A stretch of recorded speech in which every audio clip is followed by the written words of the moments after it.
Welcome back to the lecture number 3 of class 9th physics describing motion around us. So पहले दो video में हमने देखा position, rest, motion, फिर उसके बाद डिस्टेंस और डिस्प्लेसमेंट क्या होता है. सो डिस्टेंस और डिस्प्लेसमेंट को एक अलग से केस बना के सर्कुलर पाथ पे भी समझने की कोशिश करेंगे हम लोग. ठीक है, तो जैसे मैं आपसे कहता हूं कि कोई एक एथलीट है, वो एक सर्कुलर ग्राउंड में दौड़ रहा है इस तरीके से. ठीक है, एक सर्कुलर ग्राउंड है, ओके, जिसका रेडियस आर है.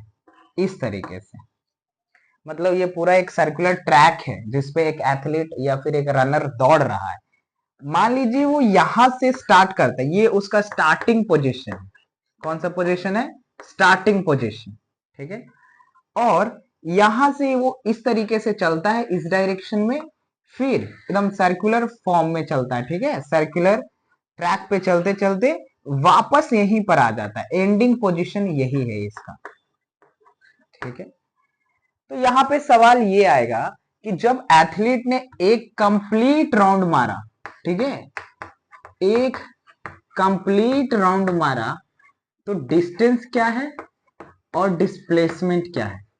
क्लियर है कि जब एथलीट ने एक पूरा राउंड लगाया तो डिस्टेंस क्या है, डिस्प्लेसमेंट क्या है.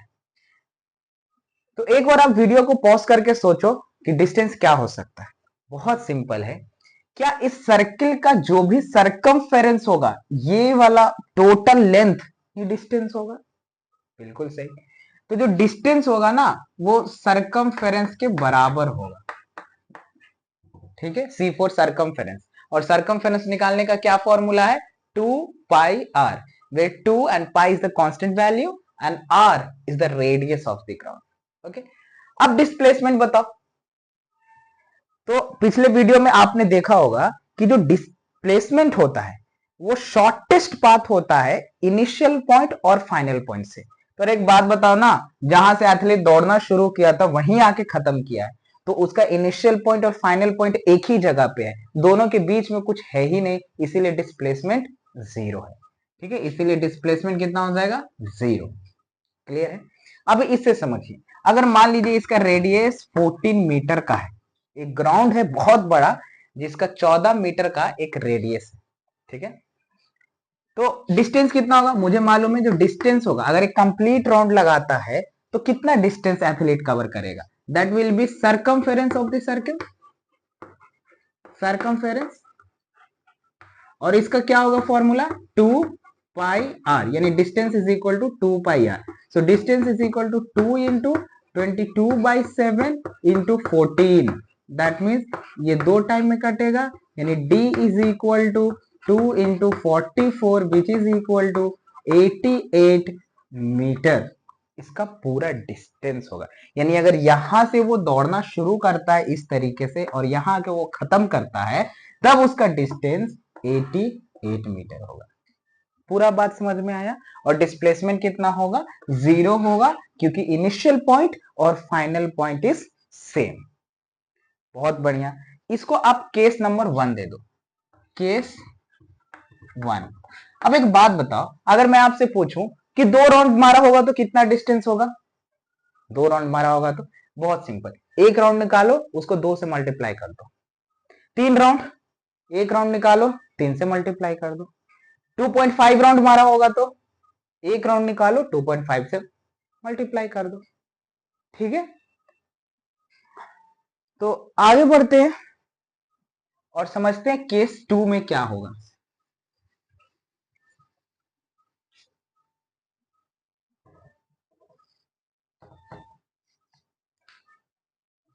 स्टूडेंट्स, केस 2 में अगर आप ध्यान से देखोगे तो एक एथलीट है. ठीक है, एक एथलीट है, ए से बी को जाता है और बी से सी को जाता है. बस ए से बी को जाता है और बी से सी को जाता है. Okay, so A to B and B to C. So this is initial point and this is final point. So what is the distance covered by him? तो बोलोगे सर ये पूरा सर्कमफेरेंस होता है, उसका आधा निकालेंगे तो ये निकल जाएगा. बिल्कुल सही. तो डिस्टेंस क्या होगा? सर्कमफेरेंस का आधा. सर्कमफेरेंस का क्या फॉर्मूला होता है, 2πr/2, यानी डिस्टेंस कितना आ गया, πr। सिंपल। तो बताइए एथलीट अगर आधा कवर करेगा इस तरीके से ए से बी और बी से सी, तो डिस्टेंस कितना होगा 20, अगर 14 मीटर उसका रेडियस है तो 22/7 into R which is equal to 22/7 into 14 which is equal to 2, यानी 44 सेंटीमीटर। याद करो पिछले वीडियो में पूरा कितना आया था 88, ये प्रीवियस स्लाइड में कितना आया था 88, और अभी आधा ही कवर कर रहा है तो कितना आएगा 44। बहुत सिंपल। अब बोलोगे कि सर डिस्प्लेसमेंट क्या होगा इस केस में, what will be the displacement in this case. Very simple, initial point ढूंढो, ये है इसका initial point sir, A is the initial point, where is the final point sir, C is the final point. So this distance, ये जो distance होगा ना ये वाला ही उसका डिस्प्लेसमेंट होगा, ये वाला ही डिस्टेंस इसका डिस्प्लेसमेंट होगा। लेकिन सर जब हम सर्किल पढ़ते हैं ना तो ये जो अगर सर्किल है तो इसको डायमीटर बोलते हैं, क्या बोलते हैं डायमीटर। तो डायमीटर यानी या फिर 2r भी बोलते हैं सर, डबल द रेडियस अगर ये सेंटर है तो r का वैल्यू सर 14 है तो 2 का हो जाएगा 28 मीटर, यानी डिस्प्लेसमेंट उसका कितना है 28 मीटर। Very simple. तो ये कुछ केस है जहां पर आपको समझना होगा। एक केस नंबर 3 भी है, बहुत इंपॉर्टेंट है, आप ध्यान से उसको देखिए।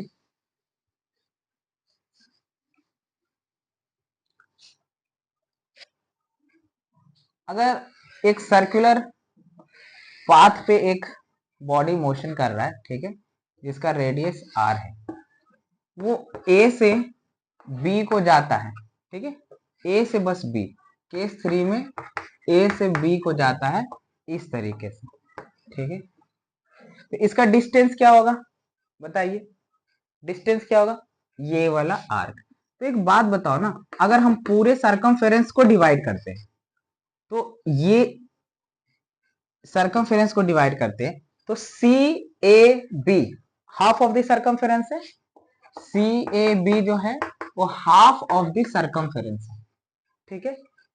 तो जब ये हाफ है तो इसका आधा करेंगे तो ए बी निकल जाएगा, बिल्कुल सही, ए भी क्या होगा c/4, यानी ये जो आर्क है ना, अगर ये पूरे तरीके से अगर हम एग्जैक्टली 4 भाग में बांटते हैं 90 डिग्री पे, तो ये जो आर्क है ना पूरे सर्कमफेरेंस का 1/4 हिस्सा है। तो अगर पूरा डिस्टेंस 88 मीटर है तो ये ए बी जो डिस्टेंस होगा यानी सिर्फ ये भाग वो 1/4 इंटू 88 होगा। अगर मैं आपसे पूछता कि ये कितना होता तो 1/2 भाग होता, ठीक है। तो ये कितना है 1/4 भाग, तो आपका आंसर आएगा 22 मीटर, ठीक है। ये इसका डिस्टेंस यानी ये सर्कमफेरेंस का 1/4 टाइम्स है। Very good. लेकिन सर डिस्प्लेसमेंट क्या है इस केस में, ये तो इसका इनिशियल पॉइंट है, ये इसका फाइनल पॉइंट है, तो ये वाला जो शॉर्टेस्ट पाथ हुआ ना ये वाला dotted line, this is your displacement. अब सर इसको डिस्प्लेसमेंट को कैलकुलेट कैसे करेंगे, तो सर हमें पता है कि ये ए ओ बी जो है ना एक राइट एंगल ट्रायंगल है sir, right angle triangle. Right angle triangle का एक फॉर्मूला होता है सर जिसको हम लोग बोलते हैं पाइथागोरस थ्योरम। पाइथागोरस थ्योरम क्या कहता है, हाइपोटेन्यूज का जो स्क्वायर होता है सर वो परपेंडिकुलर का स्क्वायर प्लस बेस का स्क्वायर होता है सर, बिल्कुल सही। ये हाइपोटेन्यूज दिख रहा है तुमको, ये परपेंडिकुलर ये बेस, ठीक है, ये पाइथागोरस। यहां से h नहीं निकाल लोगे, H square is equal to ये रेडियस ही तो है 14 का स्क्वायर, मान लेते ये 14 है, ये भी 14 होगा, ये भी 14 होगा, क्योंकि ये भी रेडियस, ये भी रेडियस, ये भी रेडियस, ये भी रेडियस, 14 का स्क्वायर प्लस 14 का स्क्वायर। यहां से h नहीं निकाल लोगे तुम, h is equal to under root 14 square plus 14 square, नहीं निकाल लोगे, निकल जाएगा, बिल्कुल सही। तो ये 3 केस था, आपको ध्यान देना होगा। एक और केस है लेकिन उतना जरूरी नहीं है आप लोग के लिए, तो अच्छे से नोटबुक में तीनों केस को बना लेना है। अब हेडिंग डालिए आप लोग कि स्पीड क्या होता है, ठीक है। We are going to discuss about the speed. सबसे पहले हम लोग इसका फॉर्मूला लिखते हैं, ठीक है। फॉर्मूला जो स्पीड का होता है, स्पीड का फॉर्मूला वो डिस्टेंस अपॉन टाइम होता है, इतना ध्यान दो बस। फॉर्मूला आ गया, डेफिनेशन भी आ गया। तो बेसिकली स्पीड है क्या? तो स्पीड एक ऐसा फिजिकल क्वांटिटी है जो हमें बताता है कि कोई डिस्टेंस टाइम के रिस्पेक्ट में कैसे चेंज हो रहा है, ठीक है। So basically speed tells us how distance is getting changed with respect to time. इसका पहला पॉइंट क्या लिखना है? It tells how distance changes with respect to time। टाइम के साथ कोई डिस्टेंस कैसे बदलता है उसी को कौन डिफाइन करता है? स्पीड डिफाइन करता है। बिल्कुल सही। अब स्पीड का एक और डेफिनेशन है, speed is defined as distance covered in per unit time।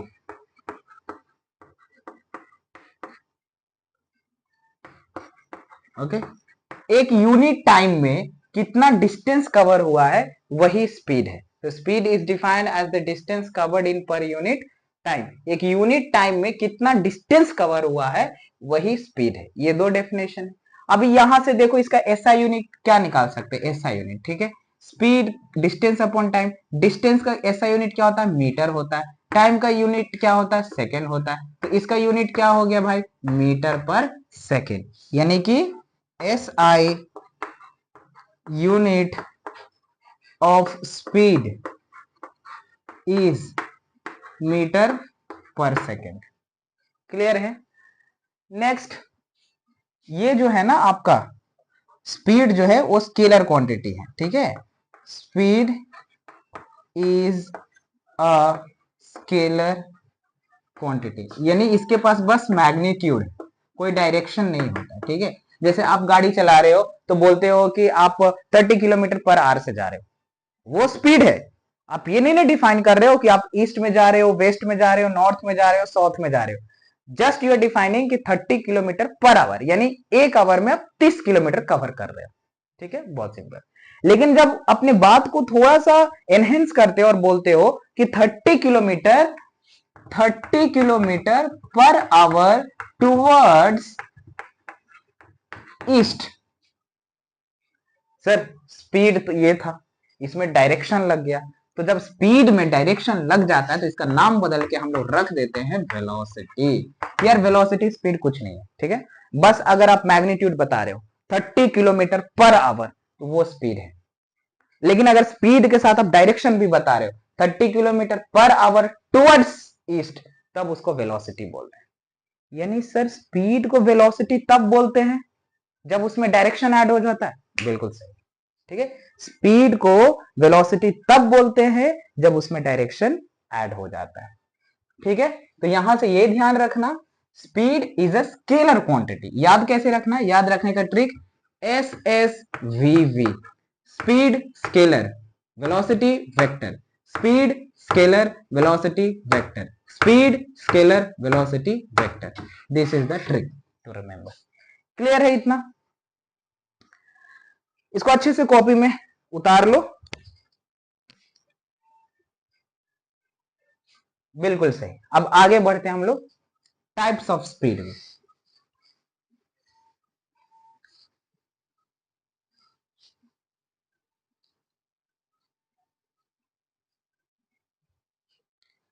अभी मोशन जब हम पढ़ रहे थे ना, उसमें हम छोटा सा एक टॉपिक मिस कर दिए हैं कि जो मोशन होता है ना, दो तरीके का होता है। एक यूनिफॉर्म मोशन, एक यूनिफॉर्म मोशन होता है।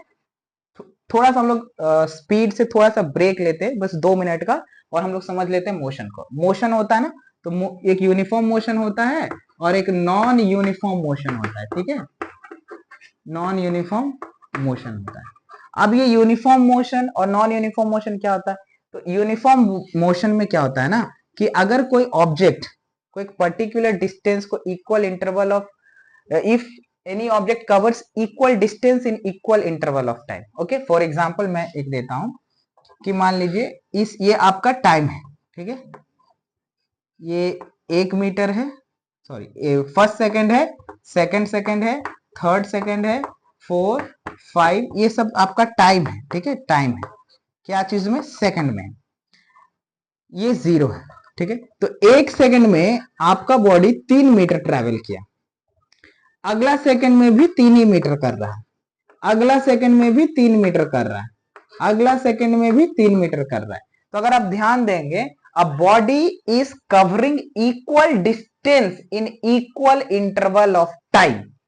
अगर कोई बॉडी इक्वल डिस्टेंस कवर करता है इक्वल इंटरवल ऑफ टाइम में, तो उस टाइप ऑफ मोशन को कहते हैं uniform motion.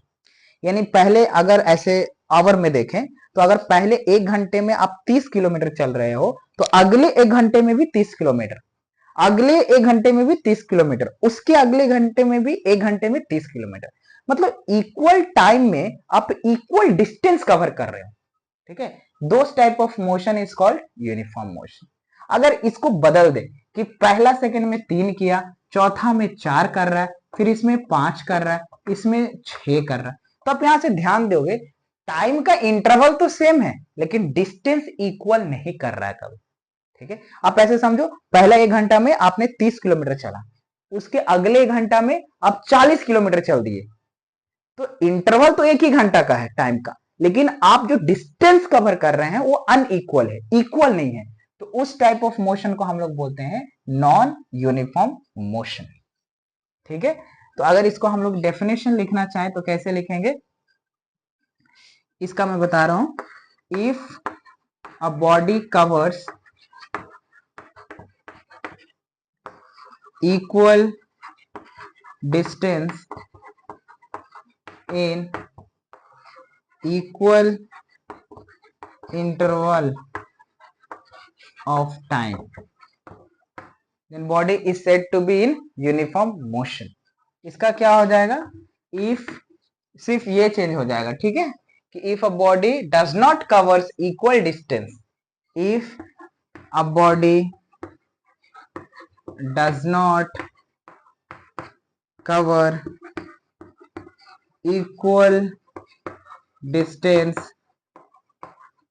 in equal interval of time, interval of time, then body is said to be in non uniform motion। इसको लिख लो अच्छे से, ठीक है। तो अब चलते हैं स्पीड के ऊपर, वापस अपने स्पीड पे आते हैं हम लोग। ओके, स्पीड को हम लोग देखते हैं।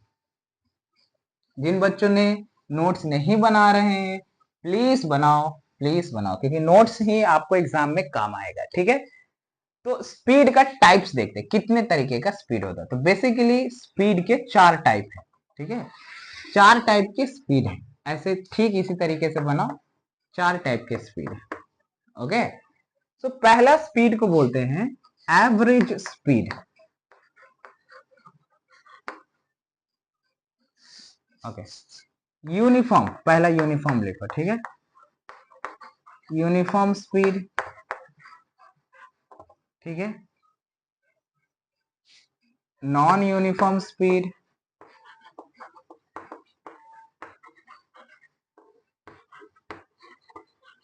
Next average speed, next constant speed. Okay, तो इतने तरीके का आपका स्पीड है। फ्रेम में आ रहा है ना बोर्ड,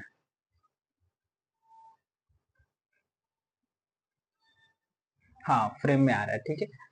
तो स्पीड के 4 टाइप्स होते हैं, ठीक है, ठीक है, not constant, this is instantaneous. Okay, instantaneous. Okay, तो 4 टाइप्स होते हैं स्पीड के। पहला यूनिफॉर्म स्पीड, इसको कांस्टेंट स्पीड भी बोलते हैं, ठीक है, कांस्टेंट स्पीड, और इसको वेरिएबल स्पीड भी बोलते हैं, ठीक है, this is called variable speed also. तो स्पीड कितने टाइप्स के होते हैं? 4 टाइप्स के, यूनिफॉर्म स्पीड और constant speed, non uniform speed और variable speed, average speed, instantaneous speed. Okay, so पहला देखो, अगर कोई ऑब्जेक्ट इक्वल डिस्टेंस कवर कर रहा है इक्वल इंटरवल ऑफ टाइम में, यानी वो यूनिफॉर्म मोशन कर रहा है, तो अगर कोई ऑब्जेक्ट यूनिफॉर्म मोशन कर रहा है तो उसका जो स्पीड होगा ना वो यूनिफॉर्म स्पीड होगा या फिर कांस्टेंट स्पीड होगा, ठीक है। इसको आप कैसे समझोगे, इसको ऐसे देखो, ठीक है। फर्स्ट ऑफ ऑल एक टाइमलाइन में बना रहा हूं, ठीक है, ये 0 सेकेंड है, ये 1 है, ये 2 है, ये 3 है, ये 4 है। 5 मीटर ट्रेवल कर रहा है, 5 मीटर, 5 मीटर, 5 मीटर, यानी 1 सेकेंड में 5 मीटर, 5 तो ये किस टाइप ऑफ मोशन है? ये यूनिफॉर्म मोशन है। क्यों sir? Because it is covering equal distance in equal interval of time. Very good. अब यहां पर स्पीड कैलकुलेट करो। स्पीड का क्या फॉर्मूला है? डिस्टेंस अपॉन टाइम, ठीक है। स्पीड का फॉर्मूला है डिस्टेंस अपॉन टाइम। तो 5 मीटर बाई 1 सेकेंड, यानी इसका स्पीड है 5 मीटर पर सेकेंड। इस दौरान में कैलकुलेट करो, डिस्टेंस वही है, टाइम वही है, तो यहां भी आएगा तुम्हारा 5 मीटर पर सेकेंड। इस इंटरवल में स्पीड क्या होगा? Distance upon time, 5 metre 1 second, 5 metre 1 second, यानी 5 मीटर पर सेकेंड यहां भी और 5 मीटर पर सेकेंड यहां भी। यानी कि हमने इससे ये समझा कि अगर कोई बॉडी यूनिफॉर्म मोशन कर रहा है, that means it is covering equal distance in equal interval of time, तो उसका जो स्पीड होगा ना that is the uniform speed और कांस्टेंट स्पीड। बेसिकली ये पॉसिबल ही नहीं है।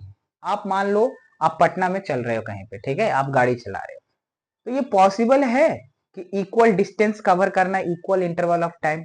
कभी कोई सामने बच्चा आ जा रहा है, उसको ठोकने से ब्रेक मारते हैं तो कम डिस्टेंस होता है, कभी स्पीड ज्यादा होता है तो ज्यादा डिस्टेंस हो जाता है, कभी ब्रेकर आया तो स्पीड कम करना पड़ता है तो कम हो जाता है, ठीक है। तो ये प्रैक्टिकली उतना पॉसिबल नहीं है, लेकिन हाँ इसके एग्जाम्पल हैं, जैसे